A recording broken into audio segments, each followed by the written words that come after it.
Hi everyone, welcome back to BS Rambles for a crash course on what is Whitemane's strongest build. This particular build focuses on direct healing and survivability, which patch up what are Whitemane's major weaknesses. Her biggest weakness is her survivability. She has a small health pool and no escape options. In addition to that, to get value out of her zeal, she needs to get within ability range of enemy heroes so she doesn't have the luxury of hiding behind your backline the way, say, a Lieutenant Morales does. She needs to be in DPS range. This puts a target on her back and makes her the first option to be burst down in any fight. The second is her PvE potential is terrible, maybe the worst in the game. If there are not enemy heroes around, she will get no value out of Zeal, and her healing throughput takes a massive hit. This build will address both of these weaknesses, and I'll dive in right now. At level 1, we're going to pick Martyrdom. This increases the healing done by Desperate Plea by 30% for each stack of Desperation that you have. This talent is the strongest buff to your burst healing in the tier and offers high value when you need it the most.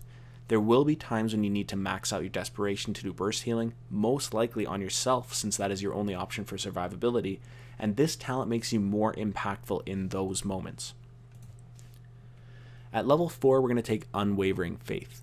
This reduces Desperate Plea's mana cost by 30, and upon reaching 3 stacks of Desperation, you gain a 250 point shield for 5 seconds. This talent gives you marginal help with mana management, but what it has on the other talents of the tier is the boost to your survivability. This talent increases your survivability and burst healing on yourself even further so that by level 4 you're already capable of healing through enemies' burst. As a side note, this talent tier is full of mana regeneration options. You should note that Desperate Plea is the only ability that Whitemane has that even uses mana at all, and its initial cast cost is relatively low, so mana only becomes an issue when you start stacking Desperation, and at max Desperation, 2 more Desperate Pleas will cause you to go out of mana regardless, making these mana regen talents not that strong, so the survivability option is definitely the strongest in the tier. At level 7, we're going to take Intercession. This talent is going to be mandatory as it is a major piece of utility that not many healers in the game still have. It essentially is a cleanse, but even better. It grants your target ally unstoppable for 1 second, the trade-off being that you also acquire 1 stack of Desperation. Luckily, your other talents you've already taken at this point, and other talents down the line, benefit from stacking Desperation, so the trade-off really is not so bad considering the high upside. At level 10, we're going to take Scarlet Egis. This is an AoE ability around Whitemane that instantly heals yourself and allies for 250 and grants 40% armor for 4 seconds. The cooldown on this ultimate is only 60 seconds, so it should be ready to use for most teamfights. Scarlet Egis is an extremely strong burst healing option, and it also adds a great deal to your own survivability, which again helps to mitigate the burst damage that is inevitably going to come your way. The other benefit here is that the healing is very reliable. One of Whitemane's weaknesses is that the healing from Zeal is not reliable. If you can't position well to get a good value out of your damage abilities, it can be very low or even non-existent. So having a simple push this button for AoE burst healing option is a very strong addition to her kit. At level 13, we're going to take Self-Righteous. This makes it so casting Desperate Plea on an ally heals Whitemane for 125, which is almost the full value of Desperate Plea's base healing. This is just a high value talent in terms of sheer throughput since it almost doubles the healing potential of your main healing ability, and it also contributes to your personal survivability again. At level 16, we triple down on our burst healing by taking Radiance. This talent makes it so that upon reaching 3 stacks of Desperation, all allies with Zeal are healed for 200. This is another major buff to your burst healing as well as your personal survivability, which you are absolutely going to need.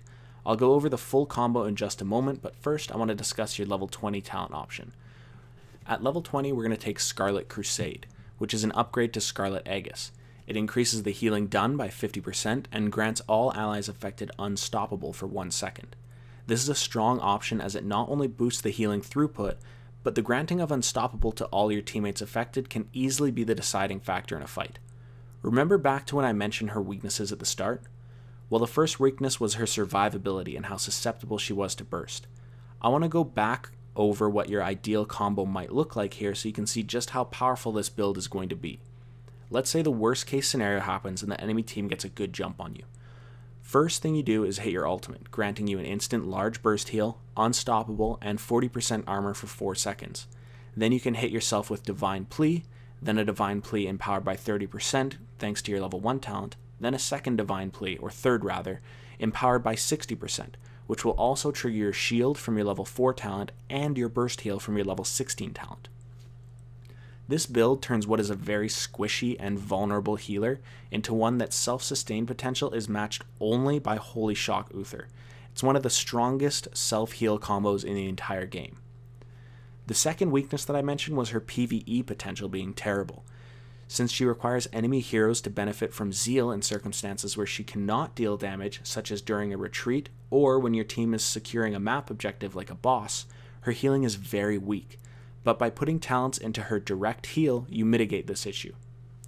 And that's all that I have for you for now, so if you did enjoy the video, please do subscribe to my channel for more similar content.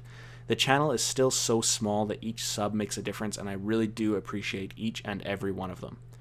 Thanks again for watching. Have a great week.